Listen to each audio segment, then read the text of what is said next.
Hello friends, હું વિદ્યાર્થી તો હેલો ફ્રેન્ડ્સ, મારુતિ એકેડમીમાં હું જીદીપ ગુંડલિયા આપ સૌનું હાર્દિક સ્વાગત કરું છું. વિદ્યાર્થી મિત્રો, કેમ છો બધા? મજામાં? તો વિદ્યાર્થી મિત્રો, આજે આપણે ઓલરેડી ઘણા બધા વિદ્યાર્થી મિત્રો રિક્વેસ્ટ હતી કે સાહેબ અમને પાંચમું અને છઠ્ઠા ચેપ્ટરમાં બહુ ડાઉટ થાય છે કે સાહેબ અમે કેમ કરવું, કેવી રીતે એમાં વાંચવું, કયા ટોપિક. ઓલરેડી આપણે જીટીયુના આઈએમપી ક્વેશ્ચન તો આપી દીધા છે, પરંતુ છતાં એવા ટોપિક કે જે તમને ન સમજાય. ઓકે, તો મને લાગ્યું છે કે આપણે નસ્તીનો લેક્ચર ઉતારી આપીએ જેથી તમને કે જે કાલે તમારું પેપર છે એ તમે સારામાં સારા માર્ક મેળવી શકો. તો વિદ્યાર્થી મિત્રો, ટાઈમ નથી બગાડવાનો જરીક પણ, અને સીધી શરૂઆત કરીએ ચેપ્ટર નંબર 5 કે જે વિન્ડ ટર્બાઇન ચેપ્ટર છે. તો વિદ્યાર્થી મિત્રો, તમને બધા લોકોને ખ્યાલ જ હશે, તમારી પાસે સામે પુસ્તક ટેક્સ્ટબુક રાખજો અને ઓલરેડી સામે મારો લેક્ચર સાંભળતા રહેજો. બધી વસ્તુ તમને ક્લિયર થતી જશે. અને ઓલરેડી વિદ્યાર્થી જે લોકોએ કરી લીધું છે ચેપ્ટર નંબર 5 અને ચેપ્ટર નંબર 6 ઓલરેડી કરી લીધું છે, તો વિદ્યાર્થી મિત્રો એના માટે પણ આ લેક્ચર બહુ એટલે બહુ અગત્યનો છે, રહેવાનો છે. તો વિદ્યાર્થી મિત્રો, તમને ખ્યાલ છે કે વિન્ડ પાવર પ્લાન્ટ, તો વિન્ડ પાવર પ્લાન્ટમાં ઓલરેડી કેટલા ટોપિક છે વિદ્યાર્થી મિત્રો. તો એમાં તમને ખબર છે કે મેઇન સૌથી અગત્યનો એ છે એરોડાયનેમિક ડ્રેગ સિદ્ધાંત. શું છે એક્ઝામમાં પૂછાય? એરોડાયનેમિક ડ્રેગ સિદ્ધાંત શું છે. પછી તમને પૂછાય કે વિન્ડ પાવર પ્લાન્ટ છે. શું છે વિદ્યાર્થી મિત્રો? વિન્ડ પાવર પ્લાન્ટમાં એનર્જી કન્વર્ઝેશન. તો વિન્ડ પાવરમાં એનર્જી કન્વર્ઝેશન કેવી રીતે છે? તો વિદ્યાર્થી મિત્રો બહુ સહેલું છે, અને આમાં સિમ્પલ વસ્તુ છે વિદ્યાર્થી મિત્રો કે જ્યારે કાઇનેટિક એનર્જી આવે, એટલે કે જ્યારે પવન આવે અને જ્યારે પવન ચક્કી છે ફરે છે, અને પવન ચક્કી ફરે એટલે પછી શું થાય? વિન્ડ ટર્બાઇનનો ઉપયોગ થાય, અને એ જે kinetic energy to mechanical energy, અને મિકેનિકલ એનર્જીમાંથી ઇલેક્ટ્રિકલ એનર્જીમાં કોણ મારું ફેરવશે? અલ્ટરનેટર. તો વિન્ડ પાવર પ્લાન્ટના લીધે, વિન્ડ પાવર પ્લાન્ટમાં પવનને લીધે એરો ટર્બાઇન અથવા વિન્ડ ટર્બાઇન ફરે છે, અને આથી પવન છે એની પોતાની કાઇનેટિક એનર્જીમાંથી મિકેનિકલ એનર્જીમાં કન્વર્ટ થાય છે, અને પરિણામે ટર્બાઇનની અંદર શું હોય? ગિયર સિસ્ટમ હોય, અને એ ગિયર સિસ્ટમની મદદથી અલ્ટરનેટરને જોડવામાં આવે છે, અને પરિણામે આપણને ઇલેક્ટ્રિકલ એનર્જી મેળવી શકે છે. તો વિદ્યાર્થી મિત્રો, અહીંયા સૌથી અગત્યનું છે તમારી માટેનો ડાયાગ્રામ. સૌથી ડાયાગ્રામ રાખજો અને એ પ્રમાણે તમે લખી શકો છો. તો વિદ્યાર્થી મિત્રો, આ એક્ઝામમાં પૂછાય તો 2 માર્કમાં માત્ર પૂછાવા લાયક છે, બાકી એટલું બધું ઇમ્પોર્ટન્ટ નથી લાગતું. નેક્સ્ટ ટોપિક ઉપર જોઈએ વિદ્યાર્થીઓ, એક્ઝામમાં કરી જવું જોઈએ. વિન્ડ પાવર પ્લાન્ટના ફાયદા અને ગેરફાયદા 3 માર્કમાં કે 4 માર્કમાં 100% આવવાના ચાન્સીસ વિદ્યાર્થી મિત્રો એ છે વિન્ડ પાવર પ્લાન્ટના ફાયદા અને ગેરફાયદા. તો વિદ્યાર્થી મિત્રો, બહુ સહેલા છે, આ તમને આરામથી વાંચી લેજો તો પણ તમને આ ટોપિક આવડી જશે. ઓલરેડી આપણે જીટીયુના આઈએમપી ક્વેશ્ચનમાં તો આપ્યું છે. બીજી વસ્તુ વિદ્યાર્થી મિત્રો, નેક્સ્ટ ટોપિક ઉપર જોઈએ. Yes, wind vane. શું છે વિન્ડ વેન? શું છે વિદ્યાર્થી મિત્રો, એક્ઝામમાં પૂછાય કે વિન્ડ વેન શું છે. તો વિન્ડ વેનની મદદથી આપણે પવનની દિશા જાણી શકીએ છીએ વિદ્યાર્થી મિત્રો. અને પ્રાથમિક પ્રકારની જે વિન્ડ છે એ માત્ર જે તે સમયે તેને જોઈતે તે પ્રમાણની વિન્ડની આપણે દિશા જાણી શકીએ છીએ. ઇન શોર્ટ, વિન્ડ વેન શું છે? તો તમારે એક્ઝામ એટલું લખવાનું કે વિન્ડ વેનની મદદથી આપણે પવનની દિશા જાણી શકાય છે. ઓકે, બીજું આમાં એટલું બધું આમાં ડિસ્ક્રિપ્શન લખવાનું નથી. આગળ જોઈએ વિદ્યાર્થી મિત્રો, એનોમીટર. શું છે વિદ્યાર્થી મિત્રો? એનિમોમીટર. તો વિદ્યાર્થી મિત્રો, એનિમોમીટર શું છે? તો એનિમોમીટર શું છે વિદ્યાર્થી? તો એ જે છે એ તમારી જે સરફેસ છે, વિન્ડની વેલોસિટી, કેટલા પ્રમાણમાં વિન્ડ એટલે કે પવન કેટલી જોરથી ફૂંકાય છે એનું તમારે માપન અથવા રેકોર્ડિંગ કરવાનું સાધન છે, કે જે પૃથ્વીની સપાટીથી 100 મીટર ઊંચાઈએ આપણે માપી શકીએ છીએ. ઓકે વિદ્યાર્થી, ખબર પડી ગઈ? જો આ વિન્ડ, આ શું છે? એનિમોમીટર. ઓકે, ચાલો આગળ જોઈએ વિદ્યાર્થી મિત્રો, ઇલેક્ટ્રિકલ એનોમીટર. આપણે કાંઈ જાણવાની જરૂર નથી, ખોટો આમાં ટાઈમ નહીં બગાડતા વિદ્યાર્થી મિત્રો. ઓકે, જે ટોપિક ઇમ્પોર્ટન્ટ છે એ જ તમને અત્યારે કહેવા જઈ રહ્યો છું, જેથી તમને એક્ઝામમાં કાલે પૂછાય તો બેઠા ક્વેશ્ચન આવી શકે છે. વિદ્યાર્થી મિત્રો, આ ટોપિક ઇમ્પોર્ટન્ટ છે આપણી માટે કે વિન્ડ ટર્બાઇનના રોટરને ફરવાના સિદ્ધાંતો કે તો વિદ્યાર્થી મિત્રો, 2 પ્રકારના રોટરના ફરવાના સિદ્ધાંતો છે. એક છે એરોડાયનેમિક ડ્રેગ સિદ્ધાંત અને બીજો છે એરોડાયનેમિક લિફ્ટ સિદ્ધાંત. એમાં સૌથી પહેલો ટોપિક એ છે એરોડાયનેમિક ડ્રેગ સિદ્ધાંત. ઘણા બધા વિદ્યાર્થી મિત્રોને આ ખબર નથી પડતી કે સાહેબ આને કેમ યાદ રાખવું, આ શું છે? તો વિદ્યાર્થીઓ સાંજથી સાંભળો કે એરોડાયનેમિક ડ્રેગ સિદ્ધાંત શું છે. તો વિદ્યાર્થી મિત્રો, જેવી રીતે આપણું પ્લેન છે, આપણું જે હેલિકોપ્ટર છે, એને કેવી રીતે ડ્રેગ એરોડાયનેમિક શેપ આપ્યો હોય, કેવી રીતે આવી શેપ આપ્યો હોય જેથી પવન સામેથી આવે તો પવનથી કપાય છે અને મારી સ્પીડ ફાસ્ટ ચાલે. ઓકે, તો એ વસ્તુ છે એરોડાયનેમિક ડ્રેગ સિદ્ધાંત. પણ મારે પવન ચક્કીમાં મારે કેવી રીતે એપ્લાય કરવો? તો વિદ્યાર્થી મિત્રો શું કહેવા માંગે છે, જુઓ કે જ્યારે કોઈ પણ વસ્તુ લઈ લો એને હવાના પ્રવાહમાં રાખવામાં આવે ત્યારે તે ઓબ્જેક્ટ એટલે કે વસ્તુ ઉપર એર સ્ટ્રીમ દ્વારા બળ એટલે એફ શું છે? ફોર્સ લાગે છે. અને આ ફોર્સ ના 2 કમ્પોનન્ટ છે. એક કમ્પોનન્ટ એર સ્ટ્રીમની દિશામાં, જેને ડ્રેગ કમ્પોનન્ટ ડી કહે છે, અને બીજો કમ્પોનન્ટ એર ફ્લોની દિશાને લંબ દિશામાં હોય છે જેને આપણે લિફ્ટ કમ્પોનન્ટ કહેવામાં આવે છે. તો વિદ્યાર્થી મિત્રો તમે જોઈ શકો છો અહીંયા મારી પવન આવે છે અને અહીંયા કોઈ પણ મારો પ્રોજેક્ટ, અહીંયા કોઈ પણ મારો ઓબ્જેક્ટ છે, તો આને અહીંયા લંબ દિશામાં, તો લંબ દિશામાં એટલે કે એલ કમ્પોનન્ટ અને ડ્રેગ કમ્પોનન્ટ એટલે કે ડી કમ્પોનન્ટ કહેવામાં આવે છે. અને પરિણામે જે તમને મળે છે એ છે મારો ફોર્સ કમ્પોનન્ટ કહેવામાં આવે છે. તો ફોર્સના બે કમ્પોનન્ટ તમે જોઈ શકા. ખબર પડી ગઈ વિદ્યાર્થી મિત્રો? તો એરોડાયનેમિક ડ્રેગ સિદ્ધાંત શું છે એ તમને અહીંયા લખ્યું. પછી આગળ જોઈએ. હવે ડ્રેગ ફોર્સ એર સ્ટ્રીમની દિશામાં કાર્ય કરે છે, એટલે કે આ જે ફોર્સ છે, ફોર્સ જે દિશામાં પવન જાય એ દિશામાં મારો ઓબ્જેક્ટ ધીમે ધીમે ફરવા લાગે છે. જો કોઈ સપાટ પ્લેટને એર સ્ટ્રીમમાં તેની સપાટી પર, એટલે કે એર સ્ટ્રીમની સપાટીને લંબ દિશામાં રાખવામાં આવે, એટલે કે જેમ કે આમ હોય તો અહીંથી પવન આવે તો મેક્સિમમ એ ડ્રેગ ફોર્સ લાગે છે. પરંતુ જો પ્લેટની ફ્લેટ સપાટી પર લાગતો હોય, એટલે કે જો આમ હોય અને આમ હોય તો ડાયરેક્ટ બધો પવન આમ વયો જાય તો એટલો બધો ફોર્સ લાગે નહીં. તો એનો મતલબ એ ઓછામાં ઓછું ફોર્સ લાગે છે. તમે જોઈ શકો છો વિદ્યાર્થી મિત્રો, આ જે કેસમાં મેક્સિમમ ફોર્સ લાગવાની ચાન્સીસ છે વિદ્યાર્થી મિત્રો. જ્યારે અહીંયા જે પ્લેટ હતું એમાં એટલો બધો ફોર્સ લાગી શકે નહીં, બધો પવન પસાર થઈ જશે, રોકાશે નહીં. તો આ રીતે તમે વિદ્યાર્થી મિત્રો એરોડાયનેમિક ડ્રેગ સિદ્ધાંત તમે સમજાવી શકો છો. કમ્પ્લીટ. ચાલો હવે આગળ જોઈએ. હવે વિદ્યાર્થી શું છે વિદ્યાર્થી મિત્રો? એરોડાયનેમિક લિફ્ટ સિદ્ધાંત. તો વિદ્યાર્થી મિત્રો હજુ સુધી કોઈ જીટીયુમાં પૂછવાનું નથી. એક્ઝામમાં પૂછાય કે એરોડાયનેમિક ડ્રેગ સિદ્ધાંત શું છે, અથવા તમને એમ પૂછાય કે વિન્ડ પાવર પ્લાન્ટ છે એના કોઈ પણ બે સિદ્ધાંતના નામ આપી એમાં કોઈ પણ એક સમજાવો, તો એરોડાયનેમિક ડ્રેગ સિદ્ધાંત સમજાવીને આવતું નથી. ઓકે, તો આ એટલું બધું ઇમ્પોર્ટન્ટ નથી, એક્ઝામમાં નહીં કરતા. ઓકે, અત્યારે સમય નથી. જે સૌથી વધારે ટોપિક છે એના પર વધારે ધ્યાન આપવાનું છે. ઓકે વાલા મિત્રો. પછી એરોફોઇલ. હવે એરોફોઇલ શું છે? એરોફોઇલ તમને એક્ઝામમાં પૂછાય 2 માર્કમાં. એરોફોઇલ શું છે કે આકૃતિમાં દર્શાવ્યા પ્રમાણે આ જે સેક્શન છે આવી છે. ઓકે, આખી આવી શું હોય? આવી રીતે વિદ્યાર્થી મિત્રો જે આપણી ટર્બાઇન હોય ને, જે આપણે પવનચક્કીના પાખ્યા હોય, એ ટર્બાઇન જે બ્લેડ હોય, બ્લેડ. ઓકે, આવી રીતે શું હોય છે વિદ્યાર્થી? આવી રીતે હોય. ઓકે, આવી રીતે હોય. તો આ જે પાખ્યા છે, આ પાખ્યા 3 પાખ્યા, ઓકે, એ જે કેવી રીતે શેપમાં આપ્યા છે, એ શેપ છે એને કહેવાય એરોફોઇલ સેક્શન કહેવાય. અને આ સેક્શન કાં તો સિમેટ્રિકલ હોય કાં તો એસિમેટ્રિકલ. સિમેટ્રિકલ એ શું? જેવું ઉપર એવું જ નીચે હોય. જેમ કે જો અહીંયા જેવું છે એવું જ આ ડાયરેક્શનમાં છે, બરોબર. તો એસિમેટ્રિકલ જેવું અહીંયા હોય એવું અહીંયા હોય નહીં, એટલે કે બે અલગ લંબાઈ પહોળાઈમાં ફેરફાર જોવા મળે છે એરોફાઇલમાં. ઓકે, ચલો આગળ વચ્ચે સમજીએ. Wind power. ઓકે, આ કઈ કામનું છે નહીં. ચલો આગળ જોઈએ. યસ, જમીનથી ઊંચાઈ વિન્ડ સેલ વેલોસિટી ઇમ્પોર્ટન્ટ નથી વિદ્યાર્થી મિત્રો, આ પણ ઇમ્પોર્ટન્ટ નથી. ચલો આગળ જોઈએ.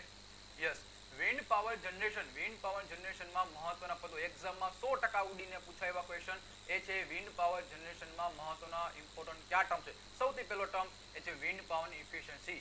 તો વિન્ડ ટર્બાઇન વડે જે ઉત્પન્ન થતો પાવર અને વિન્ડ ટર્બાઇન મળતી જે વિન્ડ એનર્જી છે એ બંનેનો ભાગાકાર કરો એટલે ગુણોત્તર લ્યો, એને કહેવાય વિન્ડ ટર્બાઇનની કાર્યક્ષમતા. ખબર પડી વિદ્યાર્થી મિત્રો? વિન્ડ ટર્બાઇનની કાર્યક્ષમતા કોને કહેવાય? કે જે વિન્ડ ટર્બાઇન વડે મળતો જે પાવર અને એના છેદમાં જે મળતી એનર્જી, એ બંનેનો શું કરી લેવાનો વિદ્યાર્થી મિત્રો? એ બંને લઈ લેવાનો તમારો રેશિયો એટલે કે ગુણોત્તર, એટલે તમને મળી જાય કાર્યદક્ષતા. અને એપ્રોક્સિમેટલી વિદ્યાર્થી મિત્રો કેટલી હોય છે તમે વિદ્યાર્થી જુઓ કે 30 થી 35% ઓવરઓલ એફિશિયન્સી તમને મળી શકે છે. નેક્સ્ટ ટોપિક ઉપર જોઈએ. Swept area. ઘણી વખત જીટીયુમાં ક્વેશ્ચન પૂછાયેલો છે. સ્વેપ્ટ એરિયા કોને કહેવાય? 2 માર્કનો ક્વેશ્ચન છે વિદ્યાર્થી મિત્રો. તો આપણો વિન્ડ ટર્બાઇન છે, તો આ વિન્ડ ટર્બાઇનમાં શું હોય? રોટર અને સ્ટેટર. એમાં રોટર છે એ રોટરના વિન્ડ સામે જે પ્રોજેક્ટ થતો એરિયા છે એને કહેવાય સ્વેપ્ટ એરિયા. સાહેબ ટપ્પા ન પડ્યા, સમજાવી દઉં. જુઓ, હવે જેમ કે વિદ્યાર્થી મિત્રો આ વિન્ડ ટર્બાઇન શું છે? આ વિન્ડ ટર્બાઇન. હવે આ વિન્ડ ટર્બાઇન એટલે કે આ રોટર. હવે આ રોટર સામેથી વિન્ડ આવે છે, અહીંયા પવન આવે છે. હવે આ પવન છે અહીંયા જે પ્રોજેક્ટ થતો એટલે કે એટલા એરિયામાં જે પવન આવે છે, તો એ જે એરિયા કવર થયો ને વાલા મિત્રો એને કહેવાય સ્વેપ્ટ એરિયા. ખબર પડી કે નહીં? સ્વેપ્ટ એરિયા કોને કહેવાય? ડન. ઓકે, અને આ જે રોટર ડાયામીટર ડીએમ અને સ્વેપ્ટ એરિયા તો કેટલો હોય? π/4 d² જેટલો હોય છે. હવે કટિંગ સ્પીડ એક્ઝામમાં પૂછાય મિત્રો. કટિંગ સ્પીડ એટલે કે વિન્ડને એટલે કે પવનને ઓછામાં ઓછી સ્પીડ કે જેનાથી વિન્ડ ટર્બાઇન મારો ફરવા મળે એને કહેવાય કટિંગ સ્પીડ. સાવ સહેલું. કટિંગ સ્પીડ એટલે કે મારો જે ઓછામાં ઓછી સ્પીડ કે જેનાથી મારો ટર્બાઇન ફરવા મળે. રેટેડ વિન્ડ સ્પીડ એટલે શું? કે વિન્ડની આ સ્પીડ પર ટર્બાઇન રેટેડ પાવર જનરેટ કરે છે. અને કટઆઉટ વિન્ડ સ્પીડ એટલે શું? કે આ સ્પીડ પર વિન્ડ ટર્બાઇનને કાર્ય કરતું અટકાવી શકાય કે ભાઈ એ જે પવન છે એ પવનને આપણે કટઆઉટ વિન્ડ સ્પીડ કહેવામાં આવે છે. તો વિદ્યાર્થી મિત્રો સૌથી પહેલી ઇમ્પોર્ટન્ટ ડેફિનેશન એ છે મેક્સિમમ એફિશિયન્સી વાળી એટલે કે વિન્ડ ટર્બાઇનની કાર્યક્ષમતા. બીજું છે સ્વેપ્ટ એરિયા, ત્રીજું છે કટિંગ સ્પીડ અને ચોથું છે રેટેડ વિન્ડ સ્પીડ. તો આ વિદ્યાર્થી મિત્રો 3 થી 4 ડેફિનેશન એક્ઝામમાં કવર કરી તમારે જવી જોઈએ છેલ્લે. હવે વિદ્યાર્થી મિત્રો મહત્વનો અગત્યનો ક્વેશ્ચન બની જાય છે એ છે HAWT અને VAWT વચ્ચેનો તફાવત પૂછાય એક્ઝામમાં. એમ પૂછાય 7 માર્કમાં એક્ઝામમાં પૂછેલો ક્વેશ્ચન કે હોરિઝોન્ટલ એક્સિસ વિન્ડ ટર્બાઇનનો ડાયાગ્રામ દોરી સમજાવો 7 માર્કમાં, અથવા એમ પૂછાય કે HAWT અને VAWT વચ્ચેનો તફાવત 3 માર્કમાં. ઓકે, ગમે તે એક્ઝામ પૂછાય આપણે આવડી જવું જોઈએ. સૌથી પહેલા તમને સમજાવી દઉં હોરિઝોન્ટલ એક્સિસ વિન્ડ ટર્બાઇન એટલે કે HAWT શું છે અને વર્ટિકલ એક્સિસ વિન્ડ ટર્બાઇન શું છે. વિદ્યાર્થી મિત્રો તમે જો મહત્વનું ધ્યાન આપો અહીંયા આપજો. યસ, જો આકૃતિ અગત્યની છે વિદ્યાર્થીઓ. 7 માર્કનો આકૃતિ બેઠે આ ક્વેશ્ચન પૂછાય તો મોજ આવી જાય. આપણે એક્ઝામ આવે પૂછે સૌથી સહેલી આકૃતિ છે, કાંઈથી ડબ્બો દોરવાનો છે, અહીંયા પાખ્યા દોર નાખવાનો છે, પ્લેનમાં ઉડે એવા, અને નીચે આવી રીતે આવી સિમ્પલ વસ્તુ, સિમ્પલ તમારે ટાવર ડ્રો કરી નાખવાનો છે, આવી રીતે ટાવર ડ્રો કરી નાખવાનો છે, નીચે જમીન દોર નાખવાની. ઓકે, સૌથી પહેલા તમારે શું સમજવાનું કે આ શું છે હોરિઝોન્ટલ એક્સિસ વિન્ડ ટર્બાઇન. શું યાદ રાખજો હોરિઝોન્ટલ એક્સિસ વિન્ડ ટર્બાઇન છે. તો એમાં સૌથી વિદ્યાર્થી મિત્રો એના સૌથી પહેલા અગત્યના પાર્ટ્સના નામ લખવાના છે કે 5 પ્રકારના ટાઈપ અંગો છે એટલે કે એના પાર્ટ છે. સૌથી પહેલું રોટર, બીજું ટ્રાન્સમિશન સિસ્ટમ, ત્રીજી છે જનરેટર, ત્રીજી છે યો સિસ્ટમ અને પાંચમી છે ટાવર. તો વિદ્યાર્થી મેં 5 પ્રકારના તમે જોઈ શકો છો. જો અહીં રોટર બ્લેડ, પછી rotor brake, gear box, generator, yaw mechanism અને કેબલ અને છેલ્લે મારો ટાવર. ઓકે, તો વિદ્યાર્થી એક પોઈન્ટ વિશે તમે અહીં લખવાના છે અને આમાં શું છે તમે આરામથી તમે વાંચી લો તો પણ તમને ખ્યાલ આવી શકે. આમાં વધારે પડતું અમે કંઈ ડિસ્ક્રિપ્શન લખવાનું નથી કે રોટર શું કામ કરે. આપણને ખબર છે કે રોટર જ્યારે પવન આવે ત્યારે એક કાઇનેટિક એનર્જીનું મિકેનિકલ એનર્જીમાં રૂપાંતર થાય અને એમાં મેક્સિમમ 4 થી 5 કિલોવોટ સુધીનો પાવર આપણે કન્ઝ્યુમ કરે, મેગાવોટ સુધીના આપણે વિન્ડ ટર્બાઇન ચલાવવામાં આવે છે. અને આ રોટરમાં 2 કે 3 બ્લેડ હોય છે. તો એવું લખવાનું 2, 2, 3 પોઈન્ટ. ઓકે, ટ્રાન્સમિશન સિસ્ટમ શું છે કે બ્લેડ દ્વારા ઉત્પન્ન થાય જે મિકેનિકલ પાવરને જનરેટર સુધી પહોંચાડવાનું કાર્ય ટ્રાન્સમિશન સિસ્ટમનું હોય છે. અને એમાં ટર્બાઇનની સ્પીડ ઓછામાં ઓછી 20 થી 50 આરપીએમ તો રાખવાની અને જનરેટરની સ્પીડ 1000 આરપીએમ થી 1500 આરપીએમ રાખવી પડે. તો આ જે ફેક્ચ્યુઅલ ડેટા છે ને વાલા મિત્રો, ફેક્ચ્યુઅલ ડેટા એ તમારે લખવા પડે. ફેક્ચ્યુઅલ ડેટા બહુ અગત્યના છે. Okay, generator. તો જનરેટર તમે પરમનન્ટ મેગ્નેટ વાળા યુઝ કરો અથવા વાઉન્ડ રોટર, બેમાંથી એક પ્રકારનું તમે જનરેટર અહીં યુઝ કરી શકો છો. યો સિસ્ટમ શું છે તો હોરિઝોન્ટલ એક્સિસ વિન્ડ ટર્બાઇનમાં રોટરની એક્સિસ વિન્ડની દિશાને સમાંતર હોવી જોઈએ જેથી રોટરનો સ્વેપ્ટ એરિયા વિન્ડની દિશામાં રહે, અને આ યો સિસ્ટમ દ્વારા મેળવી શકાય છે. અને એનો આપણે એ કરવું હોય એમાં સર્વો મિકેનિઝમનો ઉપયોગ કરવો પડે. તો ખબર પડી આ શું છે યો સિસ્ટમ કમ્પ્લીટ. ચાલો પછી હોરિઝોન્ટલ એક્સિસ વિન્ડ ટર્બાઇનના પ્રકારો કાંઈ કરવાની જરૂર છે નહીં. Okay, vertical axis wind turbine. જો વિદ્યાર્થી મિત્રો વર્ટિકલ એક્સિસ મને નથી લાગતું પૂછાય. ઓકે, પણ આપણે એની મોસ્ટ આઈએમપી છે ને આકૃતિ, આ 2 આકૃતિ કરીને જવી જોઈએ. 2 માંથી એક પૂછાય તો આપણે આવડી જવી જોઈએ. ઓકે, ચલો આગળ જોઈએ. વર્ટિકલ એક્સિસ વિન્ડ ટર્બાઇનના પ્રકાર કાંઈ આપણે કરવાના જરૂર નથી, ડાયરેક્ટ સ્કીપ જ કરજો. ઓકે, ડાયરેક્ટ આગળ જતા જજો, કાંઈ કામનું નથી. યસ, મોસ્ટ આઈએમપી છે બંનેનો તફાવત એક્ઝામમાં પૂછાય જ આ ચેપ્ટરમાંથી પૂછાવો જોઈએ કે HAWT અથવા VAWT વચ્ચેનો તફાવત. ઓકે, ચલો હવે આગળ વચ્ચે સમજીએ. ઓકે, ચાલો જે અને સાથે સાથે મેં જે આઈએમપી ક્વેશ્ચન આપ્યા છે એ તો કરીને જવાના જ છે. ઓકે, જે આઈએમપી ક્વેશ્ચન આપ્યા ને જીટીયુના એ તો કરીને જવાના જ છે. આ તો હું તમને છેલ્લે તમારે રિવિઝન કરાવી દઉં જેથી તમને વાંધો ન આવે કે કયા ટોપિક ઇમ્પોર્ટન્ટ છે. ઓકે, હવે વિન્ડ પાવર પ્લાન્ટનો બ્લોક ડાયાગ્રામ. વિન્ડ પાવરનો બ્લોક ડાયાગ્રામ બહુ સહેલો છે વિદ્યાર્થી મિત્રો. તો જોઈ શકો તમે અહીંયા ટોટલ કેટલા છે 1, 2, 3, 4 અને આ 5 ખાના. તો આવી રીતે તમારે યાદ રાખવાનું છે કે વિન્ડ પાવર પ્લાન્ટ આવે એટલે 5 ખોખા દૂર નાખવાના. પહેલું ખોખું છે એમાં છે એરો ટર્બાઇન, બીજું છે ગિયરિંગ, ત્રીજું છે કપલિંગ, ત્રીજું છે ઇલેક્ટ્રિકલ જનરેટર અને છેલ્લું છે લાસ્ટ એન્ડ ફાઇનલ કંટ્રોલર. તો વિદ્યાર્થીઓ થાય છે શું સમજો કે ભાઈ થાય છે શું વિદ્યાર્થી. જો ફરીથી આપણે એક્ઝામ્પલ લઈએ કે ભાઈ આ જે છે સમજો કે ભાઈ અહીંયા વિન્ડ આવે છે, જેવું અહીંયા પવન આવે એટલે કે અહીંયા આપણે જે પવન ચક્કી ગોઠવી છે, પવન ચક્કી એટલે ધીમે ધીમે ફરવા લાગશે. એટલે શું કામ ફરે? કારણ કે અંદર ટર્બાઇન ગોઠવું છે. એ ટર્બાઇન શું છે? જો એરો ટર્બાઇન. હવે ટર્બાઇન ફરશે પણ આપણે એમ થાય કે સાહેબ પવનની સ્પીડ તો ઓછી છે, પણ ગિયર મિકેનિઝમ એવી રીતે ગોઠવી હોય છે કે અંદર ભલે ઓછી સ્પીડ હોય પવનની, પણ અંદરની જે સ્પીડ છે રોટરની સ્પીડ છે એ વધારે ફરવા લાગશે. શું કામ? કારણ કે અંદર મૂક્યા છે ગિયરિંગ સિસ્ટમ. હવે ગિયરિંગ સિસ્ટમ હારે પછી વચ્ચેનું એક પોર્શન આવે છે એ છે મારું કપલિંગ. શું હવે? કપલિંગ. હવે કપલિંગ શું કરે વિદ્યાર્થી મિત્રો? કપલિંગ છે એ સ્પીડને કંટ્રોલ કરવાનું કામ કરશે. કોણ? મારું કંટ્રોલર. ઓકે, અને પરિણામે જે તમને આઉટપુટ મળશે, અહીંથી કપલિંગનું આઉટપુટ મળે એ તમને મળશે ઇલેક્ટ્રિકલ જનરેટરમાં, અને ઇલેક્ટ્રિકલ જનરેટરમાંથી આપણે ઇલેક્ટ્રિકલ એનર્જી તમને મળશે.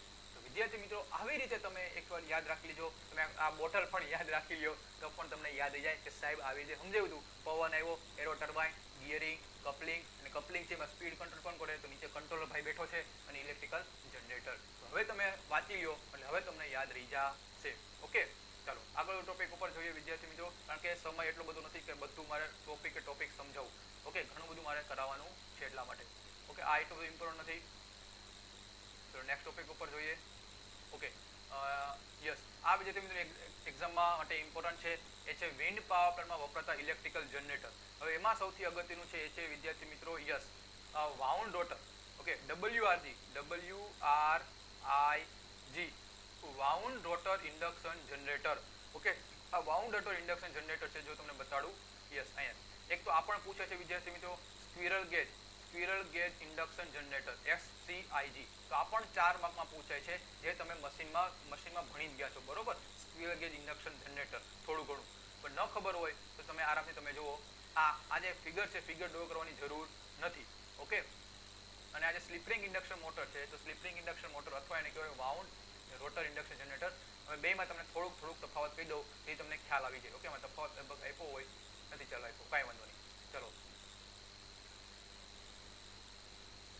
જો સ્ક્વિરલ ગેજ ઇન્ડક્શન મોટર તમને પૂછે, ઓકે, તો SCIG શું પૂછે, ફૂલ ફોર્મ ટૂંકમાં લખશે SCIG, squirrel gauge induction generator. તો સ્ક્વિરલ ગેજ ઇન્ડક્શન આ પ્રકારના જનરેટર છે વિદ્યાર્થી મિત્રો. એમાં આ જે સ્ક્વિરલ ગેજ ઇન્ડક્શન જનરેટર છે એ સેમ બેઠું સ્ક્વિરલ ગેજ ઇન્ડક્શન મોટર જેવી જ એની રચના છે. તમે ઓલરેડી કોર્સમાં ભણશો બધી વસ્તુ. ઓકે, સૌથી પહેલા એ લખવાનું. બીજું વસ્તુ શું લખવાનું કે અહીંયા તમે આમાં લેમિનેટ કરેલી કોરમાં 3 ફેઝ વાઇન્ડિંગ રાખવામાં આવશે. સૌથી પહેલો ટોપિક શું મારી સાથે યાદ રાખતા જાઓ વિદ્યાર્થી મિત્રો કે સ્ક્વિરલ ગેજ પ્રકારના ઇન્ડક્શન જનરેટર છે એ સેમ એની રચના કેના જેવી છે, ઇન્ડક્શન જનરેટર જેવી, ઇન્ડક્શન મોટર જેવી. બીજું એની જે કોર છે એમાં 3 ફેઝ વાઇન્ડિંગ રાખવામાં આવે છે, જે અમુક પોલ માટે બાંધવામાં આવ્યા છે. અને રોટર કેવી કરેલી છે, લેમિનેશન કરેલી છે, જેથી લોસીસ તમે ઘટાડી શકો. ઓકે, અને સ્ટેટર અને રોટર છે. ઓકે, જે રોટર છે, રોટરની જે બીજી બાજુ છે આવી રીતે વિદ્યાર્થી મિત્રો હોય છે, તમને દોરીને બતાવી દઉં. ઓકે, આ જે રોટર સાઈડ છે, ઓકે, આવી રોટર હોય તો આવી રીતે કર્યા હોય અંદર ખાના, અને આ રોટર સેકન્ડરી સાઈડ છે, સેકન્ડરી સાઈડ એમાં શોર્ટ સર્કિટ કરી નાખ્યું હોય. હવે ઇન્ડક્શન મોટર સ્ટેટરને જો 3 ફેઝ ને ગ્રીડ સિસ્ટમ સાથે જોડી દઉં અને રોટરને સુપર સિંક્રોનસ સ્પીડ પર ચલાવવું તો એને આપણે કહેવાય ઇન્ડક્શન જનરેટર તરીકે કહેવામાં આવે છે. ઇન્ડક્શન જનરેટર થાય વિદ્યાર્થી મિત્રો ત્યારે હંમેશા કોન્સ્ટન્ટ ફ્રીક્વન્સી એટલે કે અચળ ફ્રીક્વન્સીમાં કામ કરે છે, ફ્રીક્વન્સી ચેન્જ કરવાની નહીં. તો એ આઉટપુટ પાવર ઓપરેટિંગ સ્પીડ ઉપર આધાર રાખે. અને તમે જો વિદ્યાર્થી ધીમે સ્લીપ વધશે તેમ સ્પીડ પણ વધવા લાગશે. પણ એક એવો સમય આવશે કે પછી ગમે એટલી તમે સ્પીડ વધારો તો એમાં કંઈ ચેન્જીસ થશે નહીં. ઓકે, આ તમે ઓલરેડી ફોર્થ સેમમાં તમે વધારે ડીપમાં બધું ભણશો. ઓકે, ચાલો એવી રીતે વિદ્યાર્થી મિત્રો વાઉન્ડ રોટર ઇન્ડક્શન જનરેટર એટલે એને કહેવાય WRIG, wound rotor induction generator. Okay, wound rotor induction જનરેટરની રચના સ્લિપ રિંગ પ્રકાર અથવા વાઉન્ડ રોટર ઇન્ડક્શન મોટર જેવી છે. સેમ ઓલાનું બેઠું લખી નાખવાનું, બીજું કાંઈ ચેન્જીસ નથી. બે ટોપિક ઇમ્પોર્ટન્ટ છે, બાકી કરવાના ઇમ્પોર્ટન્ટ નથી. વિન્ડ ફાર્મના પ્રકાર ઓલરેડી મેં તમને ઇમ્પોર્ટન્ટ કીધા છે. ઓનશોર વિન્ડ ફાર્મ, શોર લાઇન વિન્ડ ફાર્મ અને ઓફશોર વિન્ડ ફાર્મ. ખાલી તમારે એકવાર વાંચી જજો તો પણ તમને યાદ આવી જાય. ઓકે, ચલો આગળ ટોપિક ઉપર જઈએ. ગુજરાતમાં કઈ જગ્યાએ વિન્ડ ફાર્મ છે યાદ રાખી લેજો વિદ્યાર્થી મિત્રો, 2 માર્કમાં પૂછી શકે. ઓકે, ચાલો. ઓકે, આ ટોપિક આપણો અહીંયા પૂરો થઈ ગયો છે. ઓકે, તો વિન્ડ પાવર પ્લાન્ટના ટોપિક એટલા છે ઇમ્પોર્ટન્ટ. હવે આપણે જોઈએ છે, હવે જે આપણે topic last and final captive power plant વિશે મારે તમને સમજાવું છે. ઘણા બધા વિદ્યાર્થીઓને ડાઉટ હતો સાહેબ કેપ્ટિવ પાવર પ્લાન્ટ વિશે સમજાવો. ચાલો હવે આપણે સમજીએ કેપ્ટિવ પાવર પ્લાન્ટ શું છે એના વિશે. ઓકે, તો ફ્રેન્ડ્સ આપણે હવે જોવાનું છે કેપ્ટિવ પાવર પ્લાન્ટ. તો કેપ્ટિવ પાવર પ્લાન્ટ ઘણા બધા વિદ્યાર્થીનો ડાઉટ હતો કે સાહેબ કેપ્ટિવ પાવર પ્લાન્ટ શું કરું શું નહીં. ઓકે, પણ વિદ્યાર્થી મિત્રો તમને થોડુંક આજે લેટ થઈ ગયું છે અને ઘણા બધા મારે પણ થોડુંક કામ હતું એટલા માટે થોડુંક હતું. પરંતુ હવે નથી વાંધો આવ્યો. ઓકે, તો જો વિદ્યાર્થી મિત્રો કેપ્ટિવ પાવર પ્લાન્ટ છે, વિદ્યાર્થી મિત્રો આ જે ચેપ્ટર છે આ ચેપ્ટરમાંથી તમને અત્યારે તમને કહી દઉં છું ફાયદા ગેરફાયદા સૌથી અગત્યના છે. ફાયદા ગેરફાયદા જેટલા આવે આ ચેપ્ટરમાં બધા ફાયદા ગેરફાયદા કરી નાખો. ઓકે વિદ્યાર્થી મિત્રો, હવે આગળ જોઈએ વિદ્યાર્થી મિત્રો. અને આ જે ચેપ્ટર છે તમે આના જે ક્વેશ્ચન ઘણા બધા એવા ક્વેશ્ચન છે કે તમે સ્કીપ પણ કરી શકો છો. ઓકે, ઘણા બધાનો ક્વેશ્ચન કે સાહેબ તમે જે ક્વેશ્ચન આપ્યા એવા ટાઈપના જીટીયુમાં પૂછાતા નથી. પણ વાલા મિત્રો એવા જ ટાઈપના છે, તમે જોઈ લો અને તમે સામે બુક રાખો, એ તમે કરતા જાઓ એટલે નહીં વાંધો આવે. અને આ ચેપ્ટરમાંથી 2-2 માર્કના ક્વેશ્ચન બની શકે છે, 3 માર્કના, 4 માર્કમાં વધારે વધારે ક્વેશ્ચન બની શકે છે. તો ચાલો સૌથી પહેલા આપણે સમજીએ વિદ્યાર્થી મિત્રો કે આ જે ટોપિક છે, સૌથી પહેલા વિદ્યાર્થી મિત્રો 2 માર્કમાં પૂછાય છે કેપ્ટિવ પાવર પ્લાન્ટ કહેવાય કોને. કેપ્ટિવ પાવર પ્લાન્ટ કહેવાય કોને? તો સૌથી પહેલા વિદ્યાર્થી મિત્રો કેપ્ટિવ પાવર પ્લાન્ટ કોને કહેવાય એની ડેફિનેશન આપી દો. જો વિદ્યાર્થી મિત્રો કે ઘણી ઇન્ડસ્ટ્રી છે એવા પ્રકારની છે, ઘણી બધી ઇન્ડસ્ટ્રી એવા પ્રકારની છે વિદ્યાર્થી મિત્રો કે જેમાં હંમેશા ઇન્ડસ્ટ્રીયલ પ્રોસેસનો ઘણી વખત ઉપયોગ થતો હોય છે, જેમાં ઇલેક્ટ્રિકલ પાવરનું સામાન્ય અતિશય જરૂર એટલે સાતત્ય અતિશય જરૂર છે. એટલે કે શું કે કોઈ પણ ઇન્ડસ્ટ્રી છે એ ઇન્ડસ્ટ્રીમાં ઇલેક્ટ્રિકલ એનર્જી જરૂરી છે, ઇલેક્ટ્રિકલ એનર્જી વગર કાંઈ થાય નહીં. ઓકે વિદ્યાર્થી મિત્રો, અને તમને એમ કે સાહેબ અત્યારે તમે કેમ વિડીયો મૂકો છો, સવારે કેમ વિડીયો ન આવ્યો? કારણ કે વિદ્યાર્થી મિત્રો જે હું જિલ્લામાં રહું છું એમાં સવારથી ને અત્યાર સુધી લાઇટ આવી જ નહોતી, લાઇટ જ નથી. અત્યારે લાઇટ આવી તો એટલા જ માટે થોડુંક લેટ થઈ ગયું છે વિદ્યાર્થી મિત્રો. ઓકે, તો હવે તમે આખી રાત તમે ઉજાગરા કરીને પણ આજે લેક્ચર જોઈ નાખજો, તેથી તમને વધુ બેનિફિટ થઈ શકે. તો વિદ્યાર્થી મિત્રો ઇલેક્ટ્રિકલ એનર્જી બધી જગ્યાએ જરૂર છે, એટલા જ માટે ઘણી બધી મોસ્ટ ઓફ ઇન્ડસ્ટ્રી એવી છે કે જેમાં ઇલેક્ટ્રિકલ એનર્જી જરૂરી જ છે, એના વગર હાલે નહીં. તો સાતત્ય જરૂરી છે, શું બહુ જરૂરી છે. તેમાં થોડું ઘણું પણ ભંગાણ થાય એ ચલાવી શકાતું નથી. આવા કિસ્સામાં ઇન્ડસ્ટ્રી ગ્રીડ સિસ્ટમ પર આધારિત રહેવાને બદલે જરૂરી પાવર ઉત્પાદન પોતે જ કરે, બરોબર. તો આવા પાવર પ્લાન્ટને કેપ્ટિવ પાવર પ્લાન્ટ કહેવામાં આવે છે. એટલે શું કે જો મારા ઘરે સોલાર પાવર પ્લાન્ટ મેં મૂક્યો હોય તો લાઇટ વહી ગઈ હોય છતાં મારી ઘરમાં જે ઇલેક્ટ્રિકલ એનર્જી ચાલે છે, ઓકે, અને શરૂ રહે. આનો મતલબ શું કે ભાઈ પોતાની રીતે જ પાવરનું ઉત્પાદન કરવું, કોઈના ઉપર આધાર રાખવું નહીં. તો આ જે વસ્તુ છે ને વિદ્યાર્થી મિત્રો, આવા પ્લાન્ટ છે એને કહેવાય કેપ્ટિવ પાવર પ્લાન્ટ. ખબર પડી ગઈ ને? તો આ જે પાવર છે એ પાવર પોતાના માટે જ ઉપયોગ કરે અને આ પાવર બીજા કોઈને વેચી શકાતો નથી. ઓકે, આને આપણે કેપ્ટિવ પાવર પ્લાન્ટ કહીએ. તો કેપ્ટિવ પાવર પ્લાન્ટમાં ઘણા બધા કેપ્ટિવ પાવર પ્લાન્ટ છે. એમાં સૌથી પહેલો કેપ્ટિવ પાવર પ્લાન્ટ છે ડીઝલ જનરેટિંગ પાવર પ્લાન્ટ. કે તમે જો કોઈ પણ સ્કૂલ હોય, કોલેજીસ હોય, હોસ્પિટલ્સ હોય, ઓકે, નવા મોટા ફંક્શનો થતા હોય તો એમાં જનરેટિંગ ડીજે જો ને કોઈકના મેરેજ છે તો ડીજે કેમ રાખે છે? તો એ શું છે? ડીઝલ જનરેટિંગ જ છે વિદ્યાર્થી મિત્રો. તો ડીઝલ જનરેટિંગ પાવર પ્લાન્ટ એ જ વસ્તુ છે. તો આ જે બધા છે પાવર પ્લાન્ટ છે કે જેમાં તમે ગમે ત્યારે ચાલુ કરી શકો છો, પણ આનો ઓપરેટિંગ કોસ્ટ એટલે કે જનરેટિંગ કોસ્ટ બહુ વધારે છે. શું છે વિદ્યાર્થી મિત્રો? આનો જનરેટિંગ કોસ્ટ કેવો છે ભાઈ? બહુ વધારે છે. એટલા માટે આનો મોટા પાયે આપણે ઉદ્યોગમાં ઉપયોગ કરી શકાતો નથી. ઓકે, તો સૌથી પહેલા આ જે ડીઝલ જનરેટિંગ પાવર પ્લાન્ટ છે એમાં સૌથી પહેલા વિદ્યાર્થી મિત્રો શું પૂછાય છે આ એના ઉપર આપણે ટાર્ગેટ કરીએ, જે પૂછાતું હોય એના પર ટાર્ગેટ કરીએ વિદ્યાર્થી મિત્રો. ઓકે, ચાલો થોડીક અહીંયા લઈ લઈએ. ઓકે, જો સૌથી પહેલો ટોપિક વિદ્યાર્થી મિત્રો એ છે ડીઝલ પાવર સ્ટેશનનો લાઇન ડાયાગ્રામ. થોડુંક ઝૂમ આઉટ કરો તો જેથી તમને દેખાય. જો તમે વિદ્યાર્થી મિત્રો ડીઝલ જનરેટિંગ પાવર પ્લાન્ટમાં મેઇન શું હોય છે? મેઇન હોય છે આપણું ડીઝલ એટલે કે ફ્યુલ ઓઇલ સિસ્ટમ. શું હોય છે વિદ્યાર્થીઓ? Fuel oil system. હવે આ ફ્યુલ છે, ફ્યુલ ક્યાં જાય? આપણું ફ્યુલ ક્યાં જાય? બધું હંમેશા એન્જિનમાં જ જવાનું છે. બધું ક્યાં? એન્જિનમાં જવાનું છે. તો એ મારું ફ્યુલ ઓઇલ સિસ્ટમ છે, મારી એન્જિન સ્ટાર્ટ સિસ્ટમ છે. અને પછી એમાંથી જે એર સિસ્ટમ એટલે કે એમાંથી જે વરાળ છે, ધુમાડો છે, બધું ક્યાં? એર સિસ્ટમ બહાર નીકળી જશે. અને નીચે lubricating system, cooling water system. એ શું છે વિદ્યાર્થી મિત્રો કે ભાઈ એની જે અંદર જે એન્જિન છે તો એન્જિનની અંદર જે ભાગો આવેલા હોય તો એની અંદર ઘસારો ન થાય એટલા માટે લુબ્રિકેટિંગ સિસ્ટમ રાખેલી હોય છે.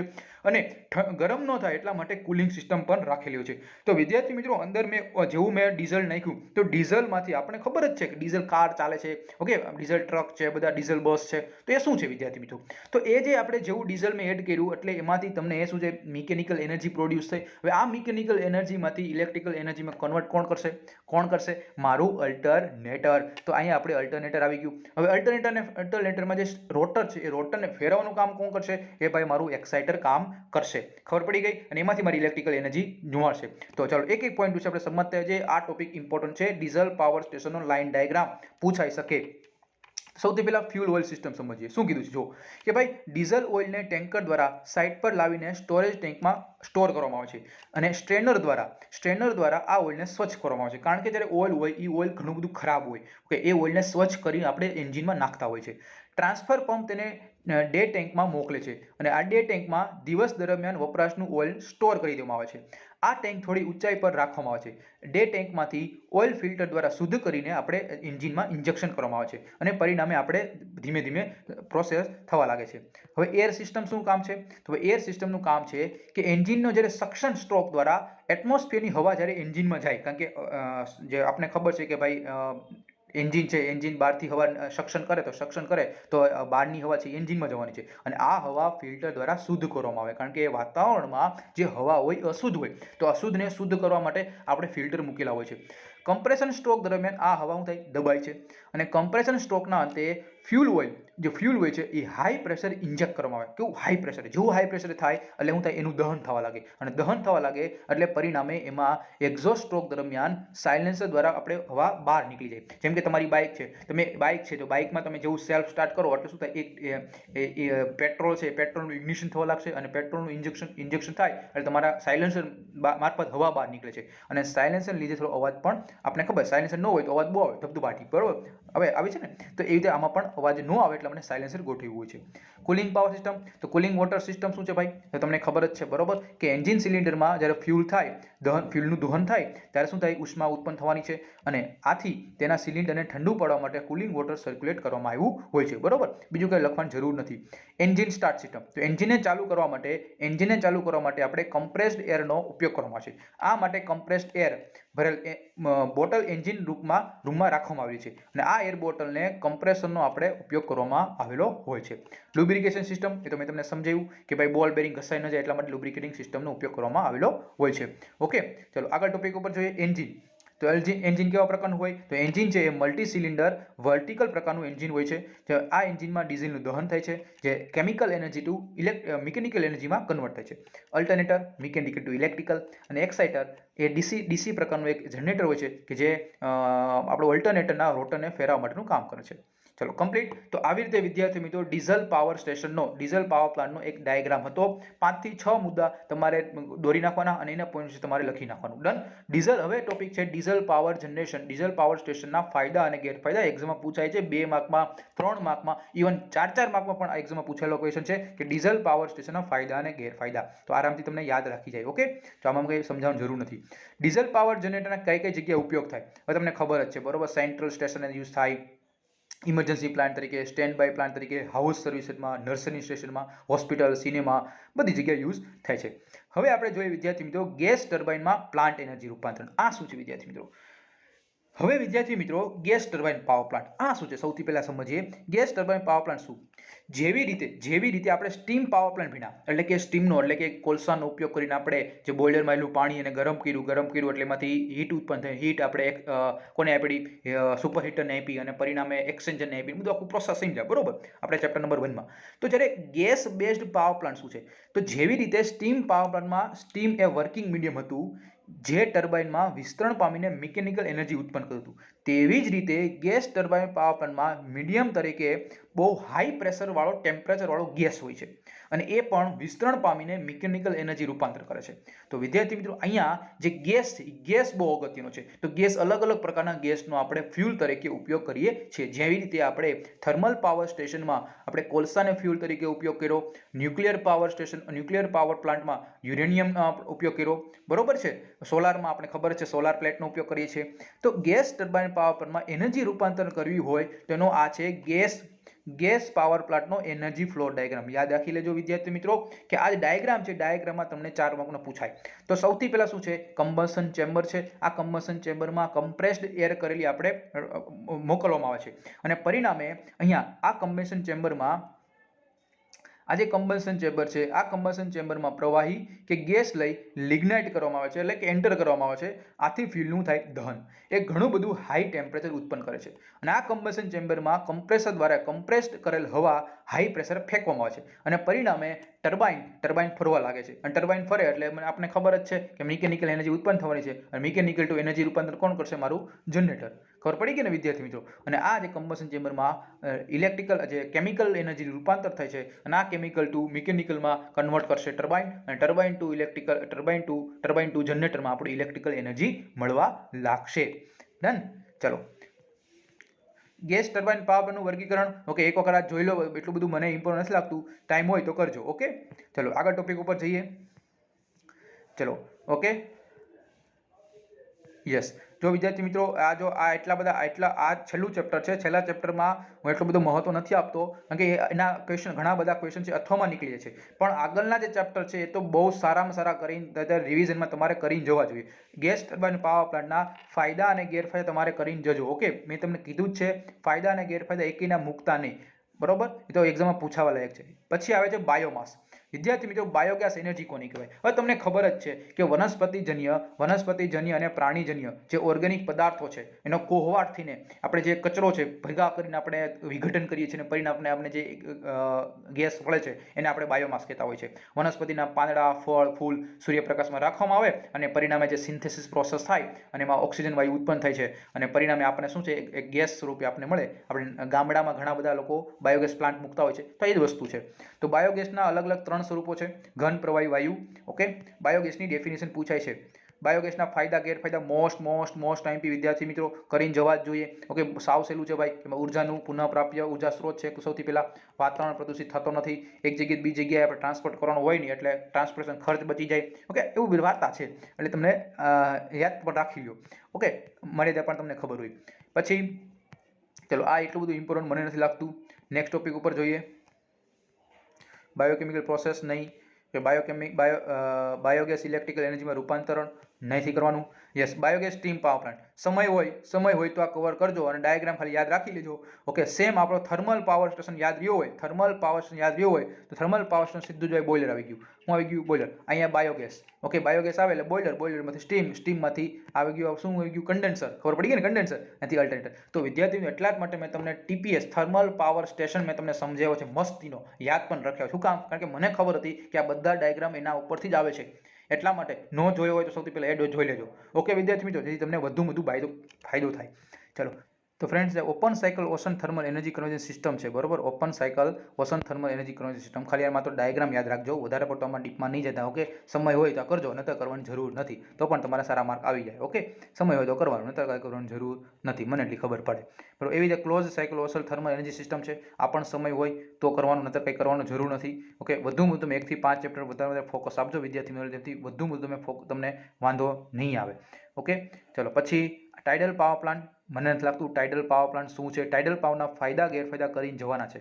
ઓકે ટાઇડલ પાવર પ્લાન્ટ છે, ટાઇડલ પાવરના ફાયદા ગેરફાયદા તમે કરીને જજો, એ બહુ ઇમ્પોર્ટન્ટ છે વિદ્યાર્થી મિત્રો. હું તમને બતાડી દઉં કે ટાઇડલ પાવરના ફાયદા ગેરફાયદા ક્યાં છે. ઓકે થોડુંક આ પણ લોડ લે છે, કંઈ વાંધો નહીં.